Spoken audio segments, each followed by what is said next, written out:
ವೀಕ್ಷಕರೇ, ವಿಕೆ digital news ಅರ್ಪಿಸುವ ವಿಶೇಷ ಕಾರ್ಯಕ್ರಮ ಸದ್ವಿಚಾರ ದರ್ಶನಕ್ಕೆ ಹೃತ್ಪೂರ್ವಕ ಸ್ವಾಗತ. ಇಂದು ನಮ್ಮೊಡನೆ ಚಾತುರ್ಮಾಸ್ಯ ಗುರುಪೂರ್ಣಿಮೆಯ ಮಹತ್ವದ ಬಗ್ಗೆ ತಿಳಿಸಲು ಸಂಸ್ಕೃತಿ ಚಿಂತಕರು, ಪ್ರಣವ ಮೀಡಿಯಾ ಹೌಸ್ನ ಕಾರ್ಯನಿರ್ವಾಹಕರಾದ ಡಾಕ್ಟರ್ ಗುರುರಾಜ್ ಪೋಶೆಟ್ಟಿಹಳ್ಳಿ ಅವರು ನಮ್ಮ ಜೊತೆ ಇದ್ದಾರೆ. ಅವರಿಗೆ ಕಾರ್ಯಕ್ರಮಕ್ಕೆ ಸ್ವಾಗತ. ಸರ್, ಇಂದು ಚಾತುರ್ಮಾಸ್ಯ ಗುರುಪೂರ್ಣಿಮೆ ವ್ರತ ಪ್ರಾರಂಭವಾಗಿದೆ. ಅದರ ಹಿನ್ನೆಲೆ ಏನು? ಶ್ರೀ ಗುರುಭ್ಯೋ ನಮಃ. ಹರಿ ಓಂ. ಆಪಾದಮೌಳಿ ಪರ್ಯಂತಂ ಗುರುಣಾಂ ಆಕೃತಿಂ ಸ್ಮರೇತ್ ತೇನ ವಿಘ್ನಾಃ ಪ್ರಣಶ್ಯಂತಿ ಸಿದ್ಧಂಚಿತ ಮನೋರಥಾಃ. ವಿಕೆ ಡಿಜಿಟಲ್ ನ್ಯೂಸ್ ಅರ್ಪಿಸುವ ಸದ್ವಿಚಾರ ದರ್ಶನ ಕಾರ್ಯಕ್ರಮಕ್ಕೆ ಎಲ್ಲರಿಗೂ ಸ್ವಾಗತ. ಬಹಳ ಪರಮ ಪುಣ್ಯಕರವಾದಂತಹ ಚಾತುರ್ಮಾಸ್ಯ ವ್ರತ ಇದೀಗ ಆರಂಭವಾಗಿದೆ. ಸೂರ್ಯ ತನ್ನ ಪಥವನ್ನು ದಕ್ಷಿಣಕ್ಕೆ ಬದಲಾಯಿಸುವಂತಹ ದಕ್ಷಿಣಾಯನ ಪುಣ್ಯಕಾಲದಲ್ಲಿ ಈ ಆಷಾಢ ಮಾಸದ ಶುದ್ಧ ಏಕಾದಶಿಯಿಂದ ಕಾರ್ತಿಕ ಮಾಸದ ಉತ್ಥಾನ ದ್ವಾದಶಿಯವರೆಗೆ 4 ತಿಂಗಳ ಕಾಲ ಈ ಚಾತುರ್ಮಾಸ್ಯ ವ್ರತ ನಡೀತದೆ. ಅದರ ಒಂದು ಆರಂಭ ಮೊನ್ನೆ ಏಕಾದಶಿಯ ದಿವಸ ಪ್ರಾರಂಭವಾಗಿದೆ. ಸೂರ್ಯ ದಕ್ಷಿಣಕ್ಕೆ ತಿರುಗಿದಾಗ ದಕ್ಷಿಣಾಯನ ಪುಣ್ಯಕಾಲ, ಅಂದರೆ ದೇವತೆಗಳಿಗೆ ಅದು ರಾತ್ರಿಯ ಕಾಲ. ಮತ್ತು ಮಳೆಗಾಲ, ಆಷಾಢದ ಮತ್ತು ಶ್ರಾವಣ ಮಾಸದಲ್ಲಿ ಮಳೆಗಾಲ. ಈ ಮಳೆಗಾಲದಲ್ಲಿ ಸಂಚಾರಕ್ಕೆ ತೊಂದರೆ ಆಗುತ್ತೆ ಅನ್ನೋ ಒಂದು ಹಿನ್ನೆಲೆಯಿಂದ ಪರಮಹಂಸ ಪರಿವ್ರಾಜಕಾಚಾರ್ಯರು, ಅಂದರೆ ಪ್ರತಿನಿತ್ಯದಲ್ಲೂ ಸಂಚಾರ ಮಾಡುವಂತಹ ಯತಿಗಳು ಈ ಚಾತುರ್ಮಾಸ್ಯ ವ್ರತವನ್ನು ಒಂದೆಡೆ ಕುಳಿತು ಆಚರಿಸುವ ಪದ್ಧತಿ ನಮ್ಮಲ್ಲಿ ಬೆಳೆದು ಬಂದಿದೆ. ದೇವಶಯನಿ ಏಕಾದಶಿ ಅಂದರೆ ದೇವರು ಯೋಗನಿದ್ರ ರೂಢರಾದಂಥ ಒಂದು ಸಂದರ್ಭ. ಆ ದೇವಶಯನಿ ಏಕಾದಶಿಯಿಂದ ಉತ್ಥಾನ ದ್ವಾದಶಿ ತನಕ ದೇವರು ಮತ್ತೆ ಎದ್ದು ತಮ್ಮ ಕಾರ್ಯಗಳನ್ನು ಆರಂಭಿಸುವಂತಹ ಒಂದು ಈ ಪರಮ ಪುಣ್ಯ ಕಾಲದಲ್ಲಿ 4 ತಿಂಗಳ ಕಾಲ ಒಂದೇ ಸ್ಥಳದಲ್ಲಿ ಕುಳಿತು ಸಾಧನೆಯನ್ನು ಮಾಡುವಂತಹ ಅಪೂರ್ವ ಸನ್ನಿವೇಶ ಈ ಒಂದು ಚಾತುರ್ಮಾಸ್ಯ. ಆಷಾಢ ಶುದ್ಧ ಏಕಾದಶಿ, ಭಾದ್ರಪದ ಮಾಸ, ಶ್ರಾವಣ ಮಾಸ, ನಂತರ ಭಾದ್ರಪದ ಮಾಸ, ಆಶ್ವಯುಜ ಮಾಸ, ಕಾರ್ತಿಕ ಮಾಸದ ಉತ್ಥಾನ ದ್ವಾದಶಿ ತನಕ ಈ ಮಹೋತ್ಸವ ನಡೆಯುತ್ತೆ. ಚಾತುರ್ಮಾಸ್ಯದಲ್ಲಿ ಏನೆಲ್ಲ ಮಾಡಬೇಕು? 4 ತಿಂಗಳ ವಿಧಿ ನಿಷೇಧಗಳು ಏನೇನು? ಚಾತುರ್ಮಾಸ್ಯ ಪ್ರಾರಂಭವಾಗೋದೇ ಆಷಾಢ ಶುದ್ಧ ಏಕಾದಶಿ ಎಂದು. ಅವತ್ತು ವಿಶೇಷವಾಗಿ ಶ್ರೀ ವಿಷ್ಣುವಿನ ಸ್ಮರಣೆ ಮಾಡುತ್ತಾ ತಪ್ತ ಮುದ್ರಾ ಧಾರಣೆಯನ್ನು ಮಾಡಿಸ್ಕೋತಾರೆ. ಸುದರ್ಶನ ಹೋಮ ಮಾಡಿ ಭಗವಂತನ ಚಿಹ್ನೆಗಳಾದಂತಹ ಚಕ್ರ ಮತ್ತು ಶಂಖವನ್ನು ಬಿಸಿ ಮಾಡಿ ನಮ್ಮ ದೇಹಕ್ಕೆ ಧಾರಣೆ ಮಾಡಿಕೊಳ್ಳುವಂತಹ ಒಂದು ಸಂದರ್ಭ. ಅದು ಬಹಳ ಪುಣ್ಯಕರವಾದದ್ದು. ಈ ದೇಹ ನಮ್ಮದಲ್ಲ, ಭಗವಂತನ ಅಧೀನವಾದದ್ದು ಎನ್ನುವ ಒಂದು ಪ್ರಜ್ಞೆ, ಒಂದು ಬಾಹ್ಯ ದೀಕ್ಷೆಯನ್ನು ನೀಡುವಂಥ ಒಂದು ಸಂದರ್ಭ. ಭಗವಂತನ 2 ಆಯುಧಗಳು ಅಥವಾ ಲಾಂಛನಗಳಾದಂತಹ ಚಕ್ರ ಮತ್ತು ಶಂಖವನ್ನು ನಮ್ಮ ಭುಜದ ಮೇಲೆ ಧರಿಸಿ, ಈ ದೇಹ ನನ್ನದಲ್ಲ, ನೀನು ಕೊಟ್ಟಂತಹ ವರ ಅಂತ ಒಂದು ವೈಷ್ಣವ ಪ್ರಜ್ಞೆಯನ್ನು ಜಾಗೃತಿ ಮಾಡುವಂಥ ಒಂದು ಸಂದರ್ಭ. ಅಲ್ಲಿಂದ ಈ ಚಾತುರ್ಮಾಸ್ಯ ವ್ರತ ಆರಂಭವಾಗ್ತದೆ. ಚಾತುರ್ಮಾಸ್ಯ ವ್ರತ ಕಾಲದಲ್ಲಿ ಸಾಧಕರಿಗೆ ಅನೇಕ ವಿಧವಾದಂತಹ ವ್ರತಗಳನ್ನು ಹೇಳಿದ್ದಾರೆ. ಮಳೆಗಾಲದಲ್ಲಿ ಸಾಧನೆ ಮಾಡುವಂಥ ಒಂದು ಅಪೂರ್ವ ಅವಕಾಶ ಇದು. ಹೊರಗಡೆ ವಿಪರೀತವಾದಂತಹ ಮಳೆ, ಸಂಚಾರಕ್ಕೆ ಎಲ್ಲೂ ಹೋಗ್ಲಿಕ್ಕಾಗಲ್ಲ. ಹಾಗಾಗಿ ಯಾರು ಇಡೀ ವರ್ಷ ಪರಿವ್ರಾಜಕರಾಗಿ ಧರ್ಮ ಪ್ರಚಾರ ಮಾಡುವಂತಹ ಯತಿಗಳು ಒಂದೆಡೆ ಕುಳಿತು ತಮ್ಮ ಅನುಷ್ಠಾನವನ್ನು ಮಾಡುವಂಥ ಕಾಲ ಇದಾಗಿರ್ತದೆ.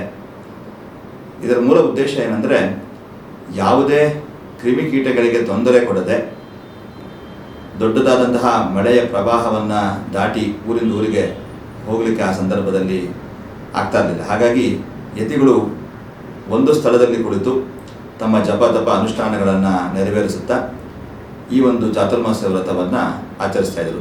ಕೇವಲ ಯತಿಗಳಷ್ಟೇ ಅಲ್ಲದೆ ಗೃಹಸ್ಥರು ಕೂಡ ಅನೇಕ ವಿಧವಾದಂತಹ ಸಾಧನೆಗಳನ್ನು ಮಾಡೋದಕ್ಕೆ ಇದು ಅವಕಾಶ ಆಗ್ತದೆ. ಹಾಗೆ ಚಾತುರ್ಮಾಸ್ಯದಲ್ಲಿ ವಿಶೇಷವಾದ ಆಹಾರ ನಿಯಮವನ್ನು ಕೂಡ ನಮ್ಮ ಹಿರಿಯರು ರೂಪಿಸಿದ್ದಾರೆ. ಮಳೆಗಾಲಕ್ಕೆ ಬೇಕಾದಂತಹ ಆಹಾರವನ್ನು ನಾವು ತೆಗೆದುಕೊಳ್ಳಬೇಕು. ಅಂದರೆ ಶಾಖಾವ್ರತ ಅಂತ ಹೇಳಿ ಮೊದಲನೇ ಈ ಒಂದು ಮಾಸಕ್ಕೆ ಹೇಳ್ತಾರೆ. ಶಾಖಾವ್ರತ ಅಂದರೆ ಕೇವಲ ದ್ವಿದಳ ಧಾನ್ಯಗಳನ್ನು ಮಾತ್ರ ತಗೊಳ್ಳೋದು, ಸಂಪೂರ್ಣವಾದಂತಹ ಸೊಪ್ಪು ತರಕಾರಿಗಳನ್ನು ನಿಷೇಧ ಮಾಡಿ ದ್ವಿದಳ ಧಾನ್ಯಗಳು ಬೇಳೆಕಾಳುಗಳನ್ನು ಉಪಯೋಗಿಸಿ ಅದನ್ನು ಭಗವಂತನಿಗೆ ಸಮರ್ಪಣೆ ಮಾಡಿ ಒಂದು ಊಟ ಮಾಡುವಂಥ ಒಂದು ವ್ರತ ಇದು. ಹಾಗೆ ಎರಡನೇ ಮಾಸದಲ್ಲಿ ಶ್ರಾವಣ ಶುದ್ಧ ಏಕಾದಶಿಯಿಂದ ಭಾದ್ರಪದ ಶುದ್ಧ ಏಕಾದಶಿವರೆಗೆ ದಧಿವ್ರತ, ಮೊಸರನ್ನು ಬಳಸಲ್ಲ. ಆ ಮೊಸರನ್ನು ಬಳಕೆ ಇಲ್ಲದೆ ಕೇವಲ ಮೊಸರನ್ನು ಕಡೆದು ಮಜ್ಜಿಗೆ ಮಾಡಿ ಮಜ್ಜಿಗೆಯ ಸೇವನೆ ಈ ಕಾಲದಲ್ಲಾಗುತ್ತೆ. ಹಾಗೆ ಭಾದ್ರಪದ ಶುದ್ಧ ಏಕಾದಶಿಯಿಂದ ಆಶ್ವಯುಜ ಶುದ್ಧ ಏಕಾದಶಿಯವರೆಗೆ ಕ್ಷೀರವ್ರತ, ಕ್ಷೀರವನ್ನು ಅಂದರೆ ಹಾಲನ್ನು ಸೇವನೆ ಮಾಡೋದಿಲ್ಲ, ಹಾಲಿನ ಅಭಿಷೇಕ ಇತ್ಯಾದಿಗಳು ಮಾಡೋದಿಲ್ಲ. ನಂತರದಲ್ಲಿ ಕೊನೆಯ ವ್ರತ ಅದು ಆಶ್ವಯುಜ ಶುದ್ಧ ಏಕಾದಶಿಯಿಂದ ಕಾರ್ತಿಕ ಶುದ್ಧ ಏಕಾದಶಿಯವರೆಗೆ ದ್ವಿದಳ ವ್ರತ. ಆಗ ಯಾವುದೇ ಬೇಳೆಕಾಳುಗಳನ್ನು ಉಪಯೋಗಿಸದೆ ಕೇವಲ ಗೆಡ್ಡೆ ಗೆಣಸುಗಳನ್ನು ಸ್ವೀಕಾರ ಮಾಡುವಂಥ ಒಂದು ವ್ರತ. ಇದು ಬಹಳ ವೈಜ್ಞಾನಿಕವಾಗಿ ನಮಗೆ ಆಹಾರದ ಸಂಯಮವನ್ನು, ನಮ್ಮ ನಾಲಿಗೆಯ ರುಚಿ ಚಪಲವನ್ನು ಎಲ್ಲ ಬಿಟ್ಟು ಒಂದು ದೇಹ ಸ್ವಾಸ್ಥ್ಯವನ್ನು ಕಾಪಾಡಿಕೊಳ್ಳೋಕ್ಕೆ ನಮ್ಮ ಹಿರಿಯರು ಮಾಡಿಕೊಟ್ಟಂತಹ ಒಂದು ವ್ರತ ಇದಾಗಿದೆ. ಹಾಗೆ ಮಾನಸಿಕ ಒಂದು ಶಾಂತತೆಗೋಸ್ಕರ ಇಡೀ 4 ತಿಂಗಳು ಅನೇಕ ವಿಧವಾದಂತಹ ಪುರಾಣ ಪ್ರವಚನಗಳ ಒಂದು ಶ್ರವಣ ಮನನ ಮಾಡಲಿಕ್ಕೆ ಅವಕಾಶ ಆಗ್ತದೆ. ಹಾಗೆ ಲಕ್ಷ ಪ್ರದಕ್ಷಿಣ ವ್ರತ ಅಂತ ಹೇಳಿ ಅದು ಕೂಡ ಮಾಡ್ತಾರೆ. 4 ತಿಂಗಳಲ್ಲಿ 1 ಲಕ್ಷ ಪ್ರದಕ್ಷಿಣೆಯನ್ನು ದೇವರ ಸನ್ನಿಧಾನಕ್ಕೆ ಬರೋದು. ಗೋಪದ್ಮ ವ್ರತ, ದೇವರ ಮುಂದೆ ರಂಗವಲ್ಲಿಯಿಂದ ಗೋಪದ್ಮ ವ್ರತ ಅಂತ ಹೇಳಿ ಅದನ್ನು ಮಾಡ್ತಾರೆ. ಹಾಗೆ ಶ್ರಾವಣ ಮಾಸದಲ್ಲಿ ಅನೇಕ ವಿಧವಾದಂತಹ ಹಬ್ಬಗಳ ಸಾಲು, ವ್ರತಗಳ ಸಾಲು ಬರುತ್ತೆ. ಇವೆಲ್ಲವೂ ಕೂಡ ಈ ಒಂದು ದಕ್ಷಿಣಾಯನದ ಈ ಚಾತುರ್ಮಾಸ್ಯ ಸಂದರ್ಭದಲ್ಲಿ ನಡೆಸುವಂತಹ ವ್ರತಗಳಾಗಿದೆ. ಇದನ್ನು ನಮ್ಮ ಎಲ್ಲ ಶಂಕರ ಪರಂಪರೆಯ, ರಾಮಾನುಜ ಪರಂಪರೆಯ, ಮಧ್ವ ಪರಂಪರೆಯ ಯತಿಗಳು ಅಲ್ಲದೆ ಜೈನ ಮುನಿಗಳು ಕೂಡ ಆಚರಿಸ್ತಾರೆ. ಯಾವೆಲ್ಲ ಯತಿ ಪರಂಪರೆ ಇದ್ದಾರೋ ಅವರೆಲ್ಲ ಕೂಡ ಸನ್ಯಾಸಿಗಳು ಹಾಗೆ ಗೃಹಸ್ಥರು ಎಲ್ಲರೂ ಅಪಾರವೃದ್ಧರಾಗಿ ಎಲ್ಲರೂ ಆಚರಿಸಬೇಕು ಅಂತ ಹೇಳಿ ವರಾಹ ಪುರಾಣ ಇದರಲ್ಲಿ ಚಾತುರ್ಮಾಸ್ಯ ವ್ರತದ ಮಹಾತ್ಮೆ ಬಗ್ಗೆ ತಿಳಿಸಿದ್ದಾರೆ. ಇದೇ 29 ಜುಲೈ ಬುಧವಾರ ಗುರುಪೂರ್ಣಿಮೆ ಇದೆ. ಅದರ ಹಿನ್ನೆಲೆ, ಅದರ ಗುರುಪೂರ್ಣಿಮೆಯ ಮಹತ್ವದ ಬಗ್ಗೆ ತಿಳಿಸ್ಕೊಡಿ ಗುರುಗಳೇ. ಬಹಳ ವಿಶೇಷವಾದಂತಹ ಸಂದರ್ಭ ಚಾತುರ್ಮಾಸ್ಯ ವ್ರತದಲ್ಲಿ. ಚಾತುರ್ಮಾಸ್ಯ ಆರಂಭವಾದ ಕೆಲವೇ ದಿನಗಳಿಗೆ ಈ ಪೌರ್ಣಮಿ ಮುಂಬರುವ 29ನೇ ತಾರೀಕು ಬಹಳ ವಿಶೇಷವಾದಂತಹ ದಿವಸ. ಸಮಸ್ತ ಗುರು ಪರಂಪರೆಯನ್ನು ವಂದಿಸುವಂತಹ ಒಂದು ಸುಯೋಗ ನಮಗೆಲ್ಲ ಒದಗಿ ಬಂದಿದೆ. ಗುರುವಿನ ಗುಲಾಮನಾಗುವ ತನಕ ದೊರೆಯ ದಂಡ ಮುಕುತಿ ಅಂತ ಹೇಳಿ ದಾಸರು ಹೇಳಿದ್ದಾರೆ. ಪ್ರತಿಯೊಂದು ವಿದ್ಯೆಯನ್ನು ನಾವು ಗುರುವಿನ ಮುಖಾಂತರವೇ ನಾವು ಪಡೆಯಬೇಕಾದದ್ದು. ನಗುರೋರ್ ಅಧಿಕಂ ಅಂತ ಹೇಳ್ತಾರೆ, ಗುರುವಿಗಿಂತ ಅಧಿಕನಾದವರು ಯಾರೂ ಇಲ್ಲ ಅಂತ. ಹಾಗೆ ಗುರುವೇ ಗುರು ಬ್ರಹ್ಮ, ಗುರುರ್ ವಿಷ್ಣು, ಗುರುರ್ದೇವೋ ಮಹೇಶ್ವರ, ಗುರು ಸಾಕ್ಷಾತ್ ಪರಬ್ರಹ್ಮ, ತಸ್ಮೈ ಶ್ರೀ ಗುರವೇ ನಮಃ ಅಂತ ಗುರುಗಳನ್ನ ಸ್ತುತಿ ಮಾಡುವಂಥ ಒಂದು ಸ್ತೋತ್ರ ಎಲ್ಲರಿಗೂ ತಿಳಿದೇ ಇದೆ. ಗುರು ಕಾರುಣ್ಯ ಬಹಳ ಅಪಾರವಾದದ್ದು. ಹರ ಮುನಿದರೆ ಗುರು ಕಾಯುವನು, ಗುರು ಮುನಿದರೆ ಕಾಯುವರು ಯಾರು ಅಂತ ಹೇಳ್ತಾರೆ. ಅಂದರೆ ಸಾಕ್ಷಾತ್ ಈಶ್ವರ ಏನಾದರೂ ಮುನಿಸ್ಕೊಂಡ್ರೆ ಅದನ್ನು ಕಾಯಲಿಕ್ಕೆ ಗುರುಗಳಿದ್ದಾರೆ. ಗುರುಗಳೇ ಮುನಿಸ್ಕೊಂಡ್ರೆ ಅದನ್ನು ಕಾಯೋರು ಯಾರು? ಹಾಗಾಗಿ ಗುರುಕೃಪೆ ಎಲ್ಲರಿಗೂ ಅತ್ಯವಶ್ಯವಾಗಿ ಬೇಕಾಗಿರುವಂಥದ್ದು. ಷೋಡಶ ಕಲಾ ಪರಿಪೂರ್ಣನಾದಂತಹ ಚಂದ್ರ ಮನಸ್ತತ್ವಕಾರಕ. ಅವತ್ತು ಹುಣ್ಣಿಮೆಯ ದಿವಸ ಷೋಡಶ ಕಲಾಪೂರ್ಣನಾಗಿ ಚಂದ್ರ ಅವನ ಕಿರಣಗಳಿಂದ ಬಹಳ ಪ್ರಕಾಶಮಾನವಾಗಿ ಇರುವಂತಹ ದಿವಸ ಈ ಗುರುಪೂರ್ಣಿಮೆ ಬರ್ತದೆ. ಈ ಗುರುಪೂರ್ಣಿಮೆಯನ್ನು ಎಲ್ಲರೂ ಕೂಡ ಶ್ರದ್ಧಾ ಭಕ್ತಿಗಳಿಂದ ಆಚರಿಸಬೇಕು. ಗುರುಗಳ ಸೇವೆಯನ್ನು ಮಾಡಬೇಕು. ಅಕ್ಷರವನ್ನು ಕಲಿಸಿದಾತಂ ಗುರು ಅಂತ ಹೇಳ್ತಾರೆ. ನಮಗೆ ಒಂದು ಅಕ್ಷರವನ್ನು ಯಾರು ಹೇಳಿಕೊಟ್ರು ಕೂಡ ಅವ್ರನ್ನ ನಾವು ಗುರುವಿನಂತೆ ಪೂಜಿಸಬೇಕು ಅಂತ. ನಮಗೆ ಲೌಕಿಕ ವಿದ್ಯೆಯಲ್ಲಿ, ಪಾರಮಾರ್ಥಿಕ ವಿದ್ಯೆಯಲ್ಲಿ ಯಾವುದೇ ವಿದ್ಯೆಯನ್ನು ನಮಗೆ ಹೇಳಿಕೊಟ್ಟು ನಮ್ಮ ಉದ್ಧಾರಕ್ಕೆ ಕಾರಣವಾಗುವವರೇ ಗುರುಗಳು. ಇಂತಹ ಗುರುಗಳನ್ನ ಈ ಚಾತುರ್ಮಾಸ್ಯದ ಆಷಾಢ ಮಾಸದ ಹುಣ್ಣಿಮೆಯ ದಿವಸ ವಿಶೇಷವಾಗಿ ಪೂಜೆ ಮಾಡುವಂಥ ಒಂದು ಪದ್ಧತಿ ನಮ್ಮಲ್ಲಿದೆ. ಗುರು ವಂದನೆಯನ್ನು ಅವತ್ತು ಮಾಡಬೇಕು. ನಮ್ಮ ಪರಂಪರೆಯ ಯತಿಶ್ರೇಷ್ಠರನ್ನು, ಸಾಧು ಸಂತರನ್ನು, ನಮಗೆ ಪಾಠ ಹೇಳಿಕೊಟ್ಟಂತಹ ಗುರುಗಳು, ನಮ್ಮ ಶಾಲಾ ಕಾಲೇಜುಗಳಲ್ಲಿ ಪಾಠ ಹೇಳಿಕೊಟ್ಟಂತಹ ಗುರುಗಳನ್ನು ಹೋಗಿ ಅವರಿಗೆ ನಮಸ್ಕರಿಸಿ ಅವರ ಆಶೀರ್ವಾದವನ್ನು ಬೇಡುವಂಥ ಒಂದು ಸಂದರ್ಭ ಇದು. ಆದಿಗುರುವಾದಂತಹ ವೇದವ್ಯಾಸರನ್ನು ನಾವು ಈ ಸಂದರ್ಭದಲ್ಲಿ ನೆನಪಿಸ್ಕೊಳ್ಬೇಕು. ವೇದವ್ಯಾಸರ ಅವತಾರವಾದಂತಹ ಪುಣ್ಯಕಾಲ ಇದು. ವೇದವ್ಯಾಸರು ದೊಡ್ಡದಾದಂತಹ ವೇದಗಳನ್ನು ವಿಭಾಗ ಮಾಡಿ ಈ ಜಗತ್ತಿಗೆ ಕೊಟ್ಟಂಥವರು. ಹಾಗೆ ಕೇವಲ 4 ವೇದಗಳು ಅಷ್ಟೇ ಅಲ್ಲದೆ, ಅಂದರೆ ಋಗ್ವೇದ, ಯಜುರ್ವೇದ, ಸಾಮವೇದ, ಅಥರ್ವಣ ವೇದ ಅಷ್ಟೇ ಅಲ್ಲದೆ 18 ಪುರಾಣಗಳು ಮತ್ತು ಶ್ರೀಮದ್ ಭಾಗವತ, ಅದಕ್ಕೂ ಮೀರಿ ಪಂಚಮ ವೇದವೆನಿಸಿದ ಮಹಾಭಾರತವನ್ನು ಈ ಜಗತ್ತಿಗೆ ಕೊಟ್ಟು ಉಪಕಾರ ಮಾಡಿದಂತಹ ಮಹಾನುಭಾವರು.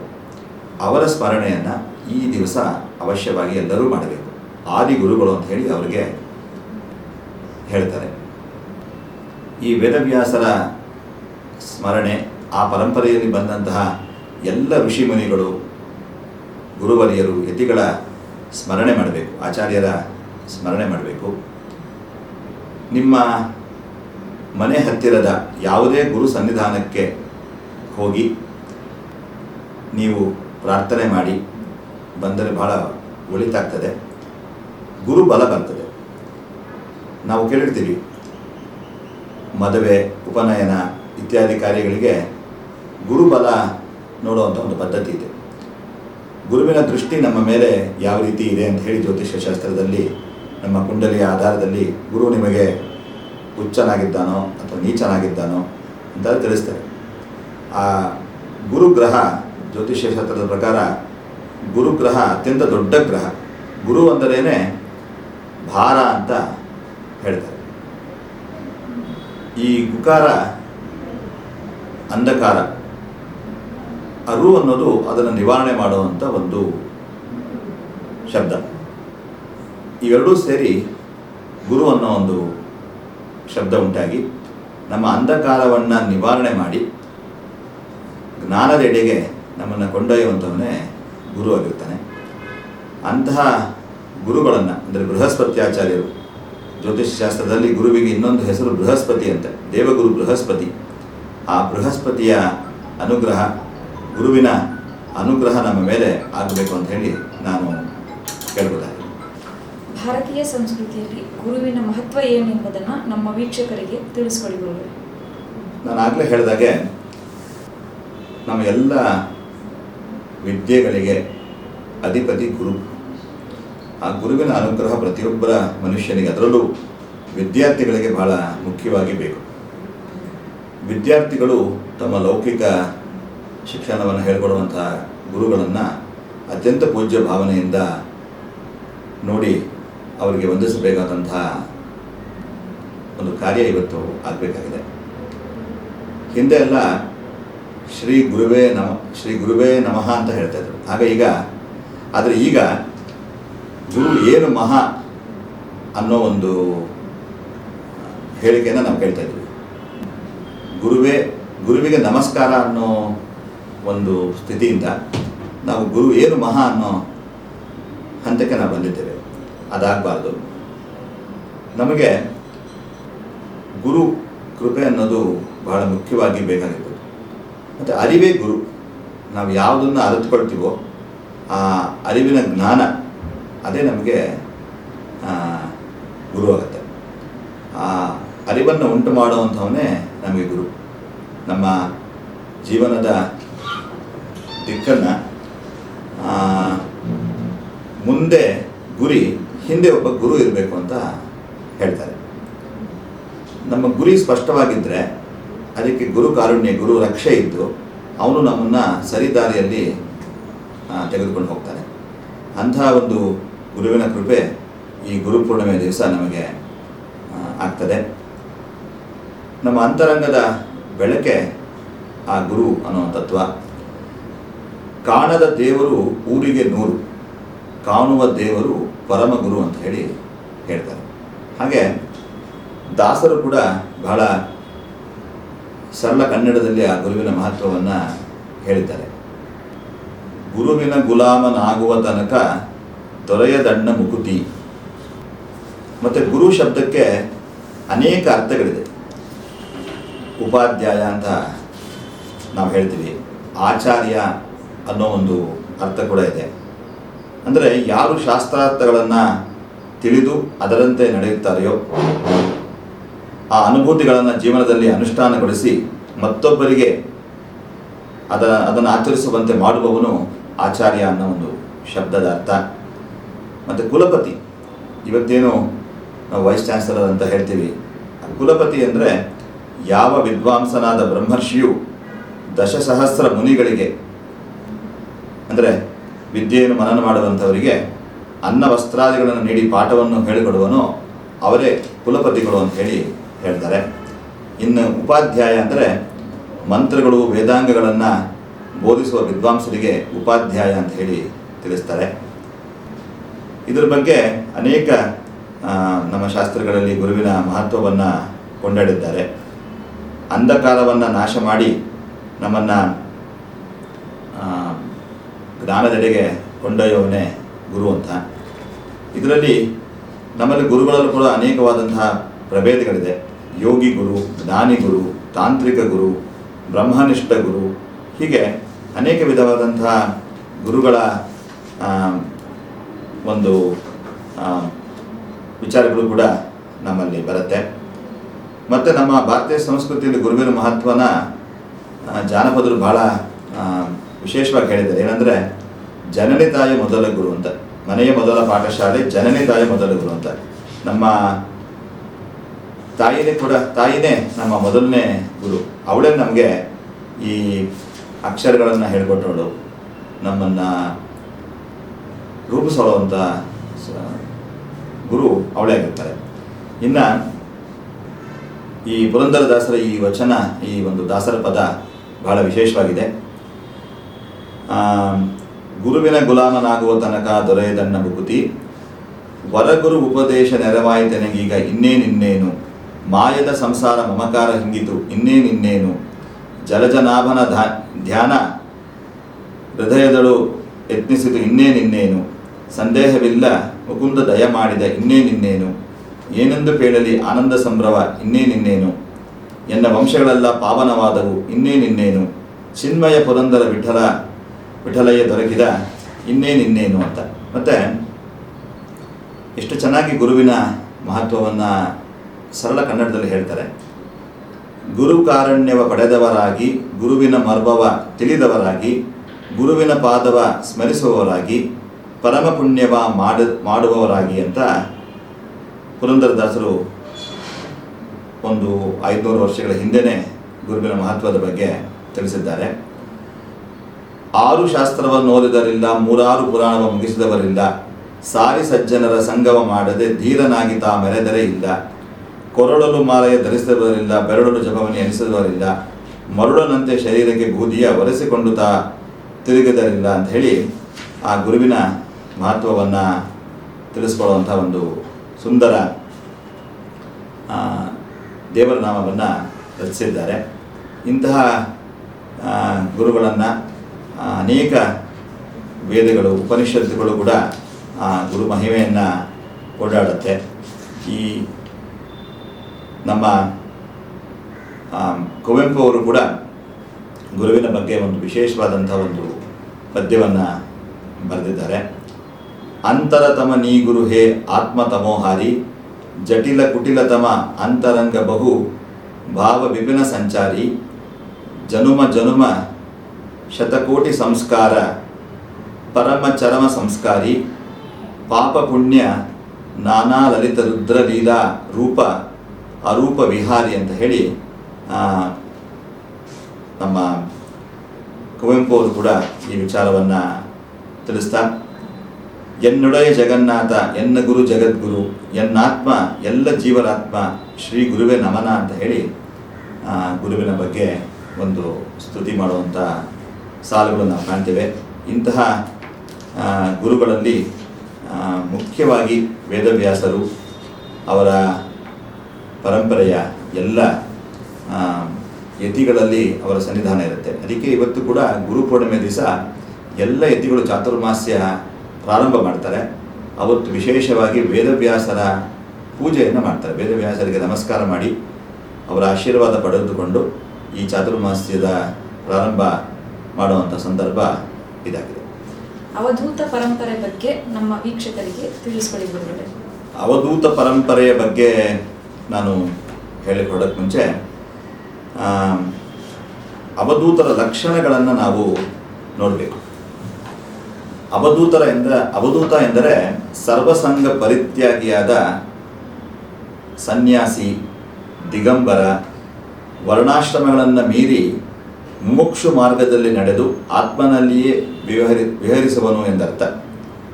ಅದು ಮುಖ್ಯವಾಗಿ ಒಂದು ಧರ್ಮವಾಗಿರದೆ ಒಂದು ಧರ್ಮದ ಚೌಕಟ್ಟನ್ನು ಮೀರಿ ನಿಂತ ಒಂದು ಸ್ಥಿತಿ. ಸಮಾಜದಿಂದ ದೂರ ಉಳಿದ ಅಂತರ್ಮುಖಿ ಬದುಕು. ಅವ್ರು ಮಾಡೋದೆಲ್ಲ ಮಾನಸ ಪೂಜೆ, ಯೋಗ ದೃಷ್ಟಿ, ಸಿದ್ಧಿ ಪಡೆದುಕೊಂಡಂತಹ ಸಾಧಕರು ಮತ್ತು ಮೌನ ಸಾಧನೆ, ಈ ಮುಂತಾದ ಲಕ್ಷಣಗಳನ್ನು ಅವಧೂತರಲ್ಲಿ ನಾವು ಕಾಣಬಹುದು. ಅವಧೂತರಂದರೆ ಕೇವಲ ಕಾವಿ ಹೊದ್ದುಕೊಂಡು ಸದಾ ಕರ್ಮಾನುಷ್ಠರಾಗಿರುವಂತೆ ಏನೊಂದು ಜಗತ್ತಿಗೆ ಅವರ ಬಾಹ್ಯ ಆಚರಣೆಗಳು ಕಾಣಿಸೋದಿಲ್ಲ. ಅವಧೂತ, ಅವಧೂತ ಈ 4 ಅಕ್ಷರಗಳ ಬಗ್ಗೆ ನಾನು ಹೀಗೆ ಹೇಳಿಕೊಡ್ತೀನಿ. ಆಶಪಾಶಗಳಿಗೆ ಒಳಪಡದವನು, ಬದುಕಿನ ಆದಿ ಮಧ್ಯ ಅಂತ್ಯಗಳಲ್ಲಿ ನಿರ್ಮಲನಾದವನು, ಸದಾ ಆನಂದದಲ್ಲೇ ಮಗ್ನನಾಗಿರುವವನು ಎಂಬ ಆತನ ಲಕ್ಷಣವನ್ನು ಈ ಅಕಾರ ಪದ ಸ್ಪಷ್ಟಪಡಿಸುತ್ತದೆ. ಹಾಗೆ ಪೂರ್ವಕೃತ ಕರ್ಮಶೇಷಗಳನ್ನೆಲ್ಲ ತೊರೆದವನು, ಮಿತಭಾಷಿಯು, ಮಾತನಾಡುವುದಿದ್ದರೆ ದೋಷ ಉಂಟಾಗದ ಮಾತನ್ನೇ ಆಡುವವನು, ಭೂತ ಭವಿಷ್ಯತ್ ಕಾಲಗಳಲ್ಲಿ ಆಸಕ್ತಿ ಇಲ್ಲದವನು, ವರ್ತಮಾನ ಕಾಲದ ವಸ್ತು ಸಂದರ್ಭಗಳಲ್ಲಿ ಮಾತ್ರ ಆಸಕ್ತನು ಎಂಬ ಲಕ್ಷಣವನ್ನು ಈ ವಕಾರ ಸೂಚನೆ ಮಾಡುತ್ತೆ. ಆತನ ದೇಹ ಧೂಳಿನಿಂದ ತುಂಬಿದ್ದರೂ ಆತನ ಮನಸ್ಸು ಅಂಕೆಯಲ್ಲಿದ್ದು ನಿರ್ದೋಷವಾಗಿ ಸಮವಾಗಿ ಇರುತ್ತದೆ. ಧಾರಣ ಧ್ಯಾನಗಳಿಂದ ನಿರ್ಮುಕ್ತನಾಗಿರ್ತಾನೆಂಬುದು ಅವಧೂತ ಪದದ ಧೂಕಾರ ನಮಗೆ ತಿಳಿಸುತ್ತದೆ. ತತ್ವಚಿಂತನೆಯನ್ನು ಮಾಡುವವನು, ಚಿಂತೆಯನ್ನು ಪ್ರವೃತ್ತಿಯನ್ನು ತೊರೆದವನು ಹಾಗೂ ಅಹಂಕಾರದಿಂದ ತಮೋಗುಣದಿಂದ ಪಾರಾದವನು ಎಂಬುದು ತಕಾರ ನಮಗೆ ತಿಳಿಸುತ್ತೆ. ಇಂತಹ ಅವಧೂತ ಪ್ರಜ್ಞೆಯ ಲಕ್ಷಣವುಳ್ಳವರು ಅನೇಕ ಜನ ನಮ್ಮ ಪರಂಪರೆಯಲ್ಲಿ ಕಾಣಸಿಗ್ತಾರೆ. ಅದರಲ್ಲಿ ವಿಶೇಷವಾಗಿ ದತ್ತಾತ್ರೇಯ ಒಂದು ಅವತಾರ ಏನಿದೆ, ಈ ಅವಧೂತ ಲಕ್ಷಣಕ್ಕೆ ಒಂದು ಸ್ಪಷ್ಟ ಉದಾಹರಣೆ ಶ್ರೀಮದ್ ಭಾಗವತದ ಏಕಾದಶ ಸ್ಕಂದದಲ್ಲಿ ದತ್ತಾತ್ರೇಯನ ಆವಿರ್ಭಾವದ ಬಗ್ಗೆ ತಿಳಿಸ್ತಾ ದತ್ತಾತ್ರೇಯನ ವಿಚಾರವನ್ನು ನಾವು ಅಲ್ಲಿ ಕೇಳ್ಬೋದು. ಹಾಗೆ ಶ್ರೀಮದ್ ಭಾಗವತದ ಉದ್ಧವ ಗೀತೆಯಲ್ಲಿ ಅವಧೂತ ಗೀತಾ ಅಂತಲೇ ಹೇಳಿ ಬಂದು ಅಲ್ಲಿ 24 ಗುರುಗಳ ಬಗ್ಗೆ ತಿಳಿಸ್ತಾರೆ. ಈ ಅವಧೂತ ಗೀತೆಯಲ್ಲಿ ಬಹಳ ವಿಶೇಷ ಏನಂದರೆ, ನನಗೆ 24 ಜನ ಗುರುಗಳಿದ್ದರು ಅಂತ ಹೇಳಿ ಹೇಳ್ತಾ, 24 ಅಂದರೆ ಯದು ಮಹಾರಾಜನಿಗೆ ದತ್ತಾತ್ರೇಯರು ಉಪದೇಶ ಕೊಡ್ತಾ 24 ನನ್ನ ಜೀವನದಲ್ಲಿ 24 ಜನ ಗುರುಗಳ ಇಂದ ನಾನು ಒಂದೊಂದು ಕಲ್ತಿದ್ದೇನೆ. ಈ 24 ಗುರುಗಳು ಯಾರು ಅಂದರೆ, ಭೂಮಿಯಿಂದ ನಾನು ತಾಳ್ಮೆ ಪರೋಪಕಾರವನ್ನು ಕಲಿತೆ, ಜಲದಿಂದ ಶುಚಿತ್ವವನ್ನು ಕಲಿತೆ, ವಾಯುವಿನಿಂದ ನಿರ್ಲಿಪ್ತತೆಯನ್ನು ಕಲಿತೆ, ಅಗ್ನಿಯಿಂದ ತಪಸ್ಸನ್ನು ಕಲಿತೆ, ಆಕಾಶದಿಂದ ವ್ಯಾಪಕತನವನ್ನು ಕಲಿತೆ, ಚಂದ್ರನಿಂದ ಆತ್ಮನು ಪೂರ್ಣನೆಂಬುದನ್ನು ನಾನು ಕಲಿತೆ, ಸೂರ್ಯನಿಂದ ಏಕತ್ವವನ್ನು ಕಲಿತೆ, ಪಾರಿವಾಳದಿಂದ ಬಂಧನಕ್ಕೆ ಕಾರಣ ಮೋಹ ಅಂತ ನನಗೆ ತಿಳಿತು. ಹಾಗೆ ಹೆಬ್ಬಾವನಿಂದ ನಾನು ದೊರೆತಷ್ಟರಿಂದಲೇ ನಾನು ತೃಪ್ತಿ ಪಡ್ಕೊಳ್ಬೇಕು ಅಂತ ಹೇಳಿ ಕಲಿತೆ. ಹೆಬ್ಬಾವು ಕೂಡ ನಮಗೊಂದು ಗುರುವಾಗಿ ನಮಗೆ ಕಾಣಿಸುತ್ತೆ. ಸಾಗರದಿಂದ ಆ ಒಂದು ಸಾಗರದ ಮೇಲೆ ಆವಿಯಾಗಿ ಚಲಿಸೋ ಒಂದು ಇದರಿಂದ ನಾನು ಕಲಿತಿದ್ದೀನಿ. ಪತಂಗ ಅಂದರೆ ಒಂದು ಚಿಟ್ಟೆಯಿಂದ ನಾನು ವಿಷಯಾಸಕ್ತಿಯಿಂದ ದುಃಖ ಅಂತ ಹೇಳಿ, ಚಿಟ್ಟೆ ಬದುಕು ಭಾಳ ಕ್ಷಣಿಕವಾದದ್ದು. ಅದು ಎಲ್ಲಾದರೂ ಒಂದು ಬೆಂಕಿಗನ್ನು ತಾಕಿದ್ರೆ ಅದು ಪ್ರಾಣತ್ಯಾಗ ಮಾಡುತ್ತೆ. ಅಂಥ ಒಂದು ವಿಷಯಾಸಕ್ತಿಯಿಂದ ನನಗೆ ದುಃಖ ಅಂತ ನಾನು ಕಲಿತೆ. ಭ್ರಮರ, ಜೇನು ನೊಣದಿಂದ ಮಧುಕರ ವೃತ್ತಿಯನ್ನು, ಎಲ್ಲೆಲ್ಲಿ ಮಧುವನ್ನು ಸಂಗ್ರಹಿಸುವಂಥ ಮಧುಕರ ವೃತ್ತಿಯನ್ನು ನಾನು ಕಲಿತೆ.